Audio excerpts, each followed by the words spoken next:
What's up, fellas? So, chapter 1.3a. We're gonna dive straight into it today. You know, I'm on a little time crunch. I'm sorry, there's humans laughing. Alright, so look, right? 1.3a. Why did Japan emerge as a world power, and what was the impact on international relations?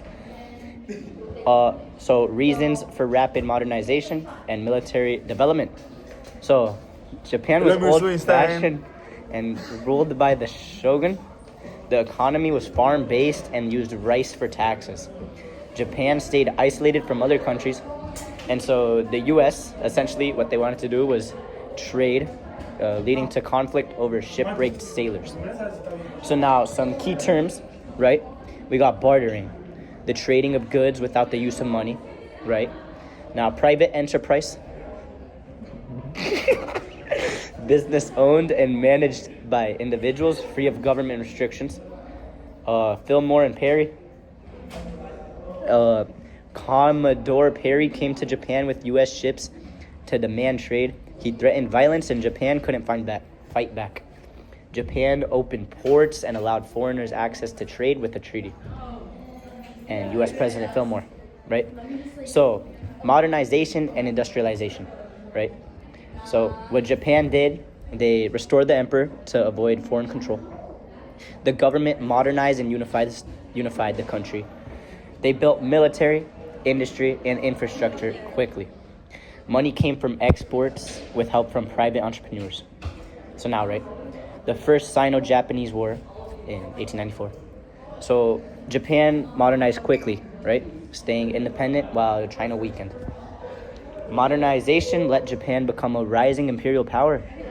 Economic needs and limited resources drove Japan to seek overseas territories. So now, 1.3b. Oh, making good progress, 2 minutes in. Let's go. So, international recognition of Japan as a world power, right? So, Russian expansion in the Far East. Russia's expansion in Manchuria and Korea worried Japan. Losing Korea would hurt Japan's economy and security. So, after that, right? Britain feared the Russian moves threaten its empire and trade in China, right? So essentially what the military wanted to do, they challenged, and rising powers pushed Britain to end the splendid isolation. So now, right, let's talk about the Anglo-Japanese Alliance in 1902.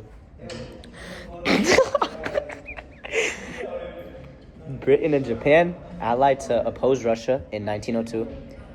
They promised each other support if either faced multiple enemies. Britain recognized Japan and Korea, and Japan protected British interests. That's nice. So now, the Russo-Japanese War from 1904 to 1905. Japan and Russia fought over Korea and Manchuria. Japan surprised Russia at Port Arthur in 1904. So Japan won huge battles at Port Arthur and Mukden. I'm whipping it out. Later in 1905, Russian fleet was defeated at Tsushima. Oh, nice. So 1.3b, done. Now let's hop into 1.3c. Let's go straight into it. Japan's role in the First World War and their global position by 1918.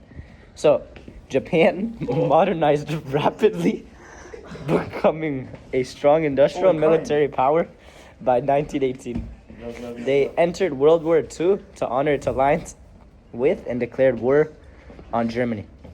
They secured sea lanes in the South, Pacific, and Indian Ocean, boosting strategic influence. Expand industry and trade by filling the gap left by absent European powers, right? They extended influence in China by taking German-controlled Shandong province. Japan issued the 21 demands, and they aim to increase independence. So China initially refused the demands. So Japan, they gave them an ultimatum on May 7th, 1915. They threatened action if China didn't agree by May 9th. So now. Let's hop into some key terms, right? The Western powers, a term used to refer to the European countries with the most powerful economies, armies, and navies, and the USA, right? So ultimatum, Yo, is it chat? A final demand. It's not chat, bro. I'm reading my notes. Ultimatum. A final demand that, if rejected, will lead to serious consequences such as war. So, China accepted Japan's demand in May 1915. So Japan later reduced some under pressure, and Britain was worried about Japan. World War II made it hard to stop Japan. So that's all we got for 1.3. We're gonna hop straight into 1.4. Let's get it.